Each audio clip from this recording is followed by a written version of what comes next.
नमस्कार कृषी मित्रांनो, आज आपण पाहणार आहोत खरीप 2024 मधील जे पीक विमा आहे त्या पीक विमा वाटपात किंवा वितरणाची जी सद्यस्थिती आहे।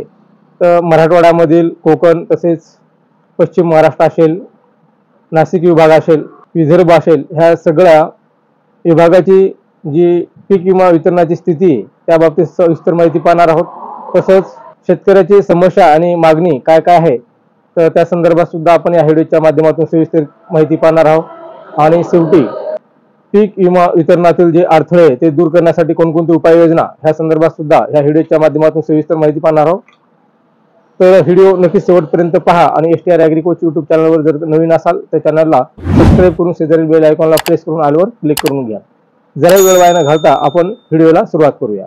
महाराष्ट्रातील शेतकऱ्यांसाठी खरीप 2024च्या पीक विम्याच्या वितरणात मोठ्या प्रमाणात विलंब होत आहे। 3184 कोटी रुपयाचा पीक विमा मंजूर झाला असतानाही अनेक जिल्ह्यांमध्ये वितरण अपूर्ण राहिले आहे। आजच्या स्थितीनुसार एप्रिल 2025 पर्यंत जवळपास 1950 कोटी रुपये वितरण करण्यात आले आहेत, परंतु अजूनही 1232 कोटी रुपयाचे वितरण बाकी आहे।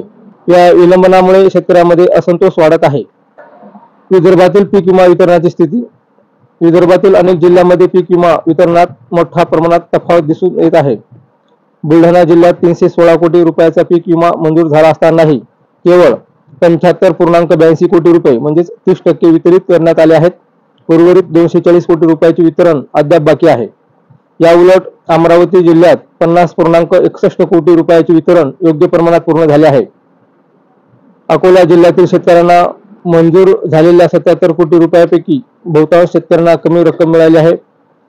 वाशिम जिल्ह्यातील 32.46 कोटी रुपयापैकी केवळ 10.60 कोटी रुपयाचे वितरण झाले आहे। यवतमाळ जिल्ह्यात 152.92 कोटी रुपये मंजूर झाले असले तरी वितरण प्रक्रिया अद्याप पूर्ण झालेली नाही।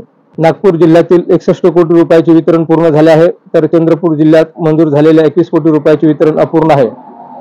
वर्धा जिल्ह्यात मात्र 116.15 कोटी रुपयापैकी 114 कोटी रुपयाचे वितरण पूर्ण झाले आहे, म्हणजे जवळपास 98% वितरण झाले आहे।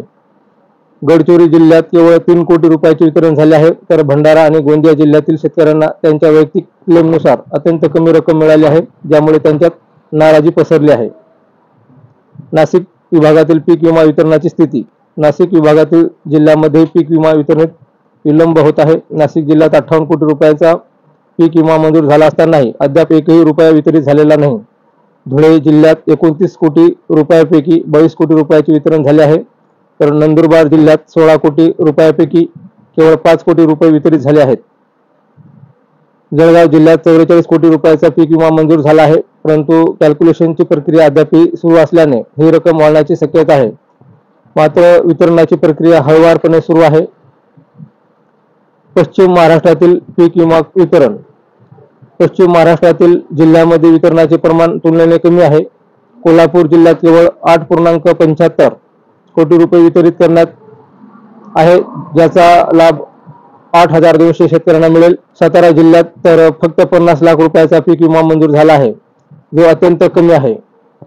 सोलापूर जिल्ह्यात 131 कोटी रुपयाचा पीक विमा मंजूर झाला असून वितरणाच्या कॅल्क्युलेशनची प्रक्रिया सुरू आहे। बार्शी तालुक्यातील शेतकऱ्यांना या वितरणातून अधिक फायदा होण्याची शक्यता आहे। अहिल्यानगर जिल्ह्यात 141 कोटी रुपये मंजूर झाले असतानाही शेतकऱ्यांना मोठा लाभ मिळालेला नाही। पुणे जिल्ह्यात केवळ 3 कोटी रुपये आणि सांगली जिल्ह्यात 7.5 कोटी रुपयाचा विमा मंजूर झाला आहे। मराठवाड्यातील पीक विमा वितरणाची स्थिती। मराठवाड्यातील शेतकऱ्यांसाठी 1700 ते 1800 कोटी रुपयाचा पीक विमा मंजूर झाला आहे। छत्रपती संभाजीनगर जिल्ह्यात 85 कोटी रुपयापैकी 90 ते 95% रक्कम शेतकऱ्यांच्या खात्यात जमा झाली आहे, परंतु पेड बेस पीक विम्याचे वितरण अद्याप बाकी आहे। जालना जिल्ह्यात 196.55 कोटी रुपये मंजूर झाले असून 25 एप्रिल पासून वितरण सुरू झाले आहे। बीड जिल्ह्यात 282 कोटी रुपये मंजूर असतानाही केवळ 34 कोटी रुपयाचे वितरण झाले आहे, तर उर्वरित 248 कोटी रुपयाचे वितरण बाकी आहे। लातूर जिल्ह्यात 163 कोटी रुपये मंजूर झाले असून वितरणात मोठी विसंगती दिसून येत आहे। काही शेतकऱ्यांना 5,000 रुपये तर काहींना 7,000 रुपये मिळाले आहेत, ज्यामुळे शेतकऱ्यांमध्ये गोंधळ निर्माण झाला आहे। धाराशिव जिल्ह्यात 231 कोटी रुपयापैकी 212 कोटी रुपयाचे वितरण पूर्ण झाले आहे। नांदेड जिल्ह्यात 361 कोटी रुपयापैकी 107 कोटी रुपये वैयक्तिक दाव्यासाठी वितरित झाले आहेत. परभणी जिल्ह्यात 401.50 कोटी रुपये त्यापैकी 385 कोटी रुपयाचे वितरण झाले आहे. तर हिंगोली जिल्ह्यात 181 कोटी रुपयापैकी 166 कोटी रुपयाचे वितरण पूर्ण झाले आहेत. कोकण विभागातील पीक विमा वितरण ठाणे, पालघर आणि रत्नागिरी जिल्ह्यात काही शेतकऱ्याचे वैयक्तिक दावे मंजूर झाले असले तरी एकूण वितरणाची रक्कम अत्यंत कमी आहे. पालघर जिल्ह्यातील मोखाडा आणि वाडा भागातील शेतकऱ्यांना काही प्रमाणात पीक विमा मिळण्याची शक्यता आहे, परंतु अद्याप स्पष्ट माहिती उपलब्ध नाही. शेतकऱ्याच्या समस्या आणि मागण्या पीक विमा वितरणातील विलंब आणि असमानतेमुळे शेतकऱ्यांमध्ये अनेक समस्या निर्माण झाल्या आहेत. जे की नंबर 1 अपूर्ण वितरण. अनेक जिल्ह्यांमध्ये मंजूर रकमेच्या तुलनेत अत्यंत कमी रक्कम वितरित झाली आहे. उदाहरणार्थ बुलढाण्यात केवळ 30% वितरण झाले आहे. नंबर 2 कमी रक्कम. अनेक शेतकऱ्यांना अपेक्षेपेक्षा कमी रक्कम मिळत आहे, ज्यामुळे त्यांच्या आर्थिक नियोजनावर विपरीत परिणाम होत आहे. नंबर 3 विसंगती. एकाच जिल्ह्यातील शेतकऱ्यांना भिन्न भिन्न रकमा मिळत आहेत, ज्यामुळे त्यांच्यात गोंधळ आणि असंतोष वाढत आहेत. नंबर 4 प्रक्रियेतील अपारदर्शकता. शेतकऱ्यांना वितरणाच्या प्रक्रियेबद्दल पुरेशी माहिती मिळत नाही, यामुळे त्यांना त्यांच्या हक्काची रक्कम मिळण्यात अडचण येत आहे. शेतकऱ्याच्या प्रमुख मागण्या आहेत. नंबर 1 पीक विम्याची संपूर्ण रक्कम त्वरित वितरित करावी. नंबर 2 वितरण प्रक्रियेत पारदर्शकता आणावी. नंबर 3 शेतकऱ्यांना त्यांच्या दाव्याबाबत योग्य माहिती द्यावी. नंबर 4 यील्ड बेस्ड पीक विम्याचे वितरण लवकरात लवकर करावे. पीक विमा वितरणातील अडथळे दूर करण्यासाठी काही महत्त्वाचे उपाय करणे आवश्यक आहे. ते कोणकोणते तर नंबर 1 वितरण प्रक्रिया गतिमान करणे. सर्व मंजूर रकमेचे वितरण 30 एप्रिल 2025 पर्यंत पूर्ण करण्याचे लक्ष ठेवले पाहिजे. यासाठी अधिक कर्मचारी आणि संसाधनांची तैनाती करणे आवश्यक आहे. नंबर 2 पारदर्शकता वाढवणे. प्रत्येक जिल्ह्यातील वितरणाची स्थिती ऑनलाईन उपलब्ध करून द्यावी, जेणेकरून शेतकरी स्वतःच्या दाव्याची माहिती सहजपणे तपासू शकतील. नंबर 3 तक्रार निवारण यंत्रणा सक्रिय करणे. शेतकऱ्याच्या तक्रारी तातडीने सोडवण्यासाठी विशेष कक्ष स्थापन करावा. नंबर 4 वैयक्तिक दावे जलद मंजूर करणे. विशेषतः ज्या शेतकऱ्यांना नुकसान भरपाई मिळालेली नाही अशा दाव्यांना प्राधान्याने विचार करावा. नंबर 5 भविष्यातील पीक विम्यासाठी सुधारणा. येत्या हंगामासाठी पीक विमा व्यवस्थित आमूलाग्र बदल करून प्रक्रियेला अधिक कार्यक्षम बनवणे. महाराष्ट्रातील खरीप 2024च्या पीक विमा वितरणात मोठ्या प्रमाणावर विलंब आणि असमानता दिसून येत आहे. मंजूर 3184 कोटी रुपयापैकी केवळ 1950 कोटी रुपयाचे वितरण झाले आहे.